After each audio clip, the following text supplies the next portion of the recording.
Okay, so what are form rules?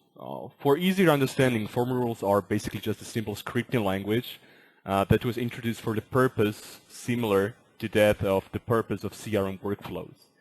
It's not a complete, equivalent or substitute, but it's a mobile icon. So it sort of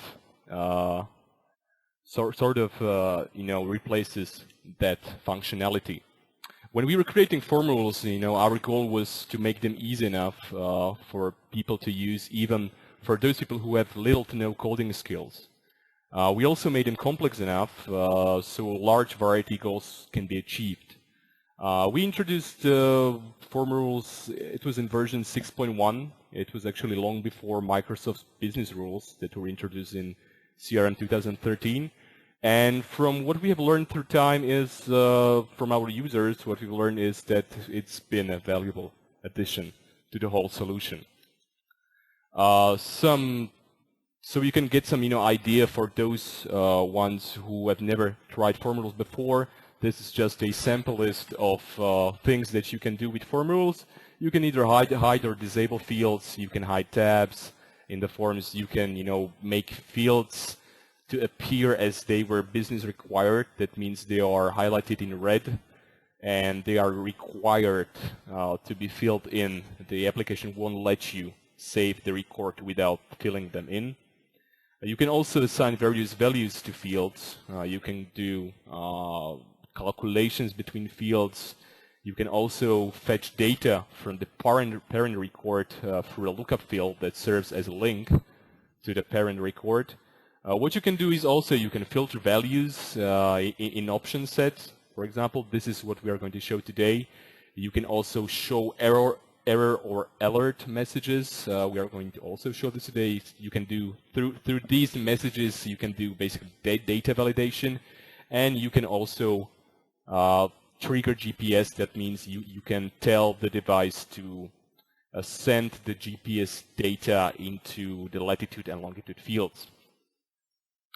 So we have three types of form rules. The first one is the onload, then it's the onChange, and then it's the onSave. So let me start with the onload. When it comes to onload, just a second.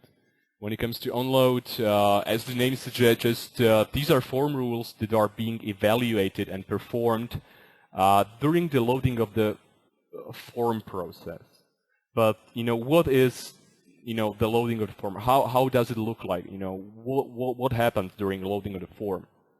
So what happens is we have a model situation. A user is looking at the accounts view. He's selecting a record and he wants to open an edit form. So when he taps on the record, a form is starting to load on the right. But as you can see, there are no values there. That means they are still empty. This happens in a few milliseconds, and what the application does, it gets the information from the record and then fills in these fields in the form.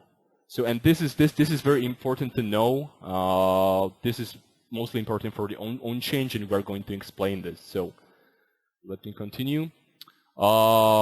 Just to be quick, we are going to do a little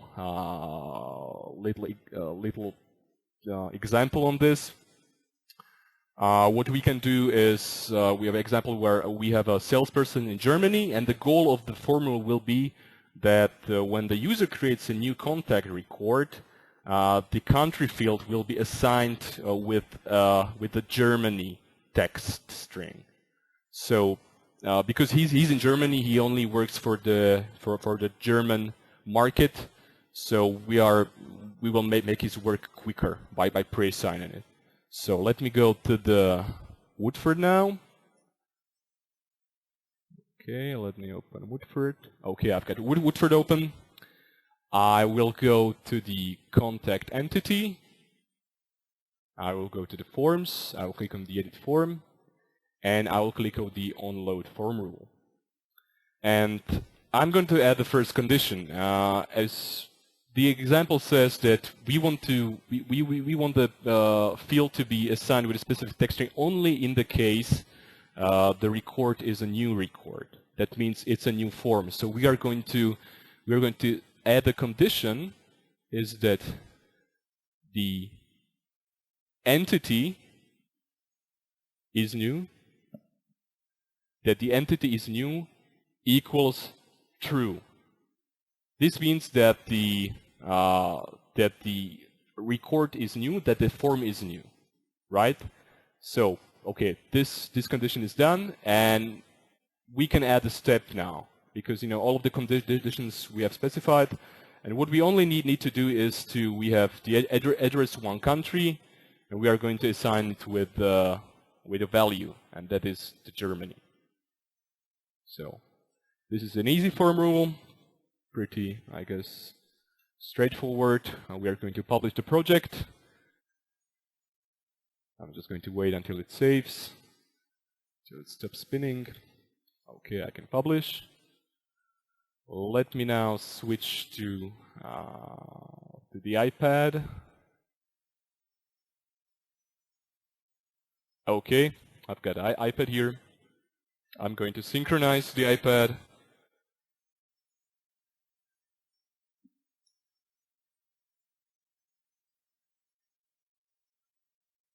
Okay, going to into the contacts, and I'm going to click on the plus button.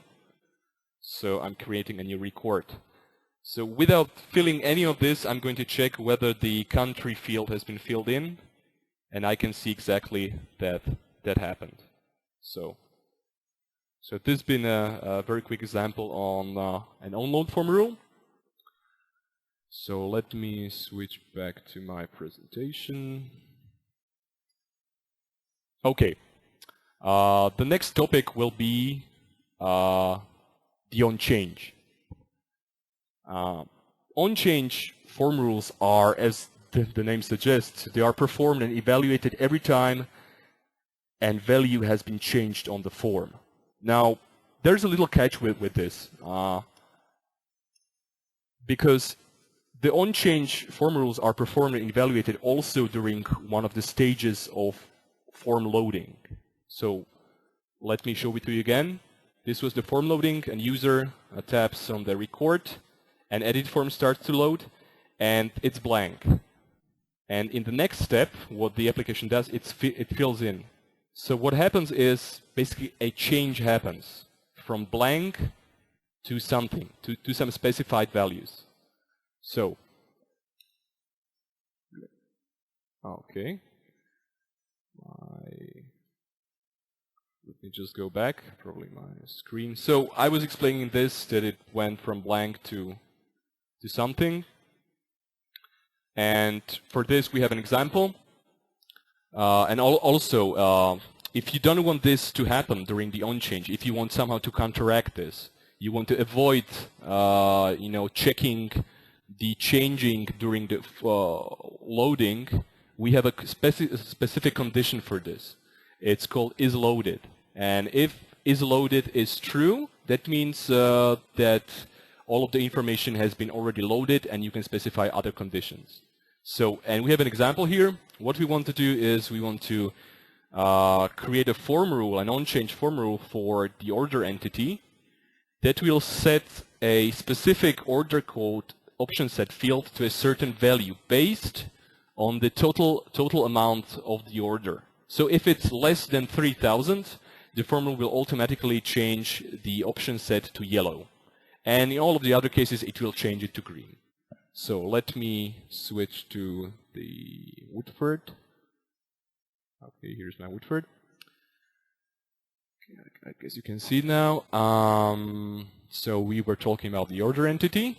I'm going to open the entity. Let me click on the edit form.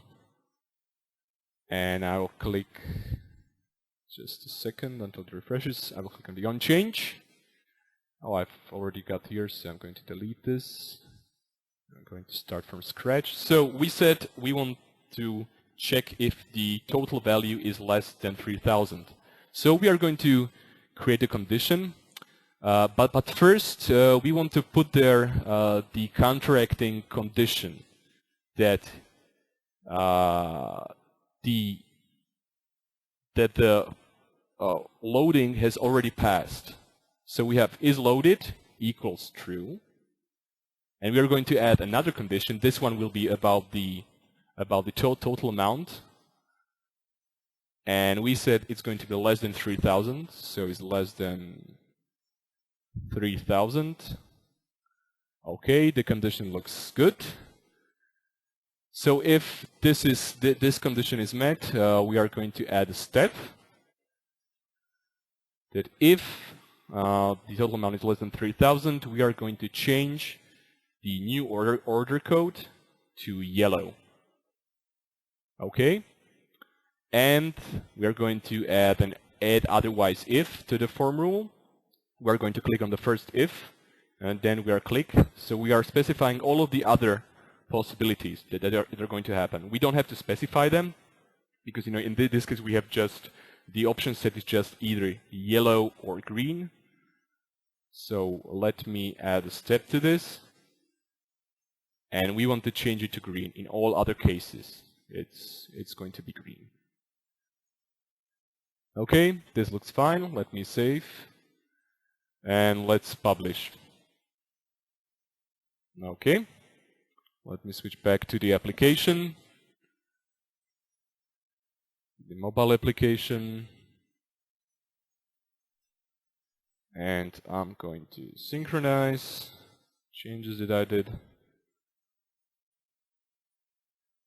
Okay, it told me that the application was updated. That means that the customization has gone through. So I'm going to look at the orders. Right, I'm going to create an order. And I'm going to specify the customer, some name, order. I'm going to select the price list, retail US, and I'm going to select the product. So I want something that is less than 3,000. So I'm going to one, and I'm going to add about 50. Okay, that's more than 3,000. Okay, 30. Okay, this one's good. So the total amount of total amount is 2,286, and the order code is yellow. Now to prove that it works, if it's larger than 3,000, it should be green. So I'm going to add another product, for example this, and I'm going to add a lot of those. 60. Okay. So now we have total amount of 9,954. And the order code has been automatically changed to green. So I guess this works. Okay. So this has been the onChange rule. Let's switch to the onSave. Okay. So onSave. onSave is evaluated and performed after the user hits the save button. There's a little catch with this also, that it is only performed when there has been a change on the form. That means if a person just opens a record, does not change anything, and hits save, the onSave formula won't be performed. This is basically to avoid doing extra stuff if it doesn't have to be done. So this is why it's not activated when nothing has been changed in the record. So we are going to also do a quick example on this. This is actually an example from real life. A lot of our customers and partners were asking that there is a problem when you synchronize a record to the server from the mobile application. The modified on and created on dates are equal to the time of the synchronization. So they are not equal to the time when they have been actually created on the mobile device. So in these cases, what we suggest is to create a new field, a new date time field, which is going to serve that very purpose. That anyone who wants to check when this record was created on mobile, he can check the field, the modified on mobile time date field, and that will have the information if the form rule has been specified correctly. So what we want to do with the form rule is, after the user saves the record, the modified on mobile daytime field will be filled with the current time, the actual time when the save button was hit. So let me go to Woodford again. Okay, take this window out. Okay.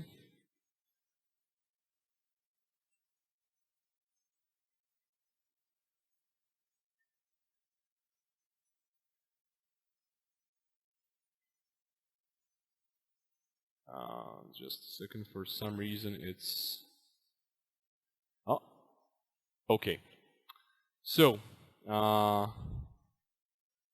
we want to do this for the account entity. I just need to check if the modified a mobile field. I'm going to enable it here. I'm going to the form. I'm going to hit the on save. And what we want to do is, basically what we just need to do is add a step, because we want this to happen every time the person hits save. So we do not really need to specify any conditions in this case. So what I want to do is I want to select the field, and I want to assign it with now, today, well, right now. So I will use the set now operator. Okay, I can save and close this. I'm also going to add the field so we can see it on the form.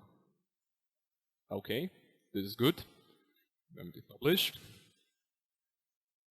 I'm going to switch back to the application.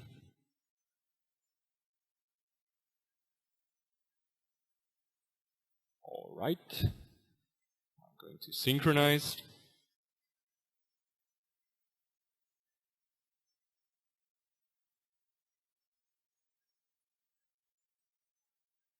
Okay. I'm going into the account. I'm going to check one of those. This one has no modified on mobile. So, but I want to maybe do some change here. So the on save will be activated. So I will change this to gold, and I will hit save. Amazing Sports Store. So when I go back to the Amazing Sports Store, I have the date right here. This has been filled with now. So this is the actual time on the device this was modified. This was saved. Okay, so this works properly. Okay, so this was a short introduction to the to the difference of the on change, on save, and on load. I hope it was clear, the difference, and we can move on to another topic of today's webinar, and these are the error messages. With error messages, what we do in formulas is basically we do validation for this. Business validation usually means that you check whether the user correctly filled in the fields. We can use an example. For example, we are going to check whether the user has added an @ symbol letter into the email address, that it's there. So we'll go back to the Woodford. Yeah, Woodford. Okay. And I will do this for the contact entity. I will go to the form. I will click on save. And I'm going to add a very simple, very simple condition that if entity email address 1, and we want to check if it has an @ symbol there. Well, basically, we want to check if it does not contain that. So I'm going to put here the @. Okay. If it does not contain, this is the condition. I'm going to add a step, and I'm going to show an error message. This error message will show the message I'm going to write in, and it will also stop the saving process. So it will forbid the user to actually save the record. So I'm going to specify the warning message. Let's say email is invalid. Okay. This was easy. Let's click on Save and Close. And let me publish the customizations I did.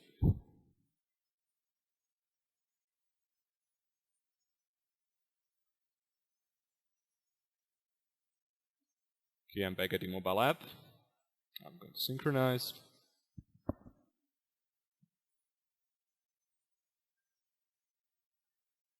Let me go to the contacts. And let me create a new one. Let me create a new contact. So let me just specify Martin, Bert, and let me put a wrongly specified email. So like Martin H, something like yahoo.com. Okay, and let me try to save this contact. You see, it shows me that in this case I chose an error message. The person can either tap on yes or no. If I click on no, it should not save in this case. So in this case, a more appropriate tool would be to use. Let me check. Just a second. Okay. Let me go back. Unsave, and this is a warning message, but let's do it with an error message. This would be much more appropriate, that the user has no option to actually overcome this error. Okay, let me save and close, let me publish. Okay, save that now. I'm not going to save data, and I'm going to switch back to the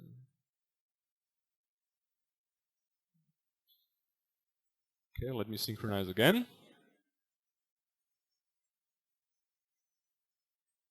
Has been updated.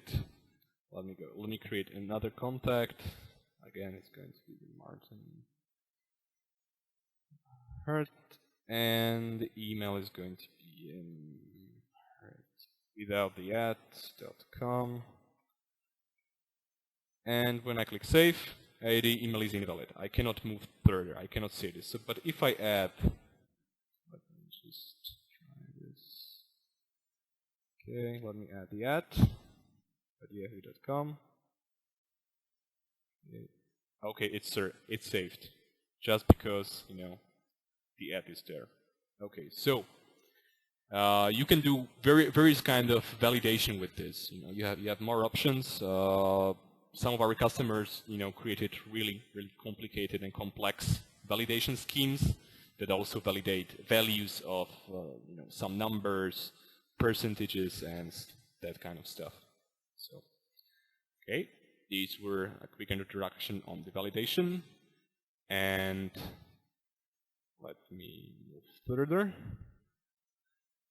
The webinar.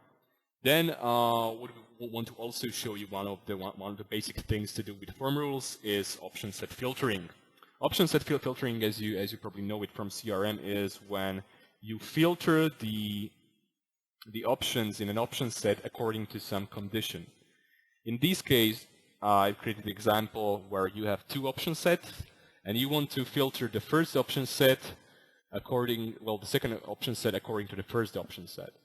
So you have a first option set is either gold or silver option, and what we want to do whenever the partnership option set is gold, the partnership level will be set to either just A1 or A2, and if it's set to silver, just B1 and B2.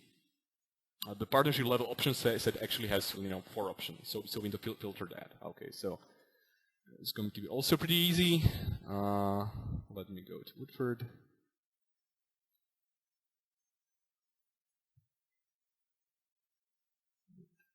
And we want to do this on accounts. I want to go to the edit form, and in this case we want to do it on change.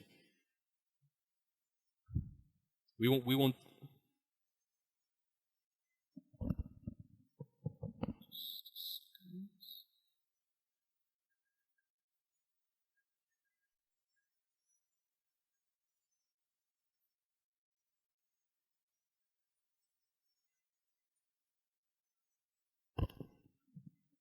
Okay, guess I'm back.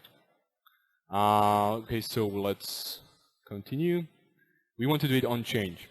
Okay, I already have it here. Let me just delete this.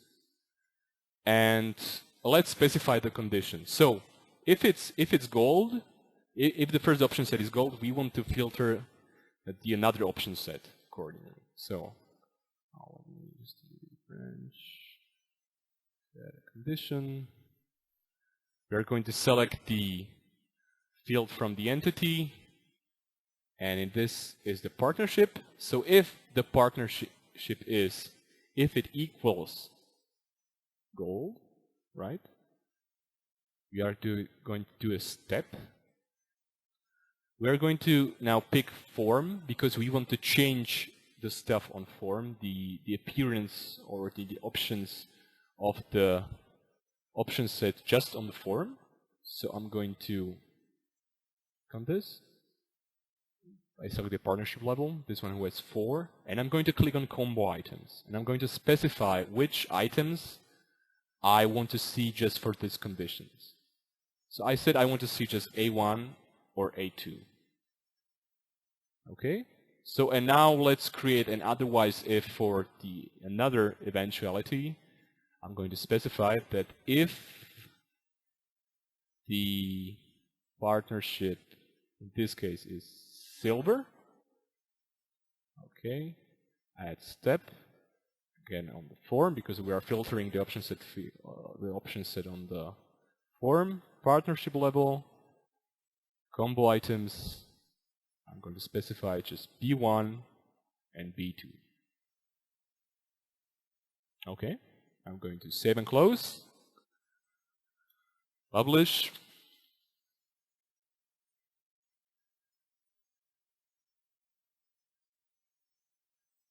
The application, synchronize.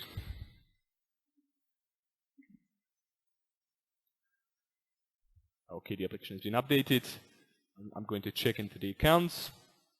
I'm going to select one of those, and I see the partnership here. So I'm going to check the partnership level first. Since there is no partnership selected, I should see all of the options that are here. Okay, they're here. Fine. And now I'm going to select just gold. And I can only select between the two I specified, right? So if it works also for a silver one, yeah, I can see just B1 and B2. Okay, I hope this part was clear enough, as this was the last part that we've done today. We are also going to do a webinar much more in depth. This was just a very quick overview for today. And in 2 weeks, we are going to do a much more in-depth webinar on mostly real-life examples from our customers and partners, what they've done. And so you can, get maybe some, hint of the logic and the way that they use the application and form rules. It's going to be on June 3rd, on Tuesday, 5 p.m. And when it comes to questions, if you have any questions, you can direct them at mobilecrm@resco.net, and we will be more than happy to answer those questions. This session has also been recorded, so all of you who attended today will receive a link to YouTube with this exact webinar, so you can watch it if you want later. So I think yeah, this concludes it today. So I wish you a nice day, and yeah, see you soon. Bye bye.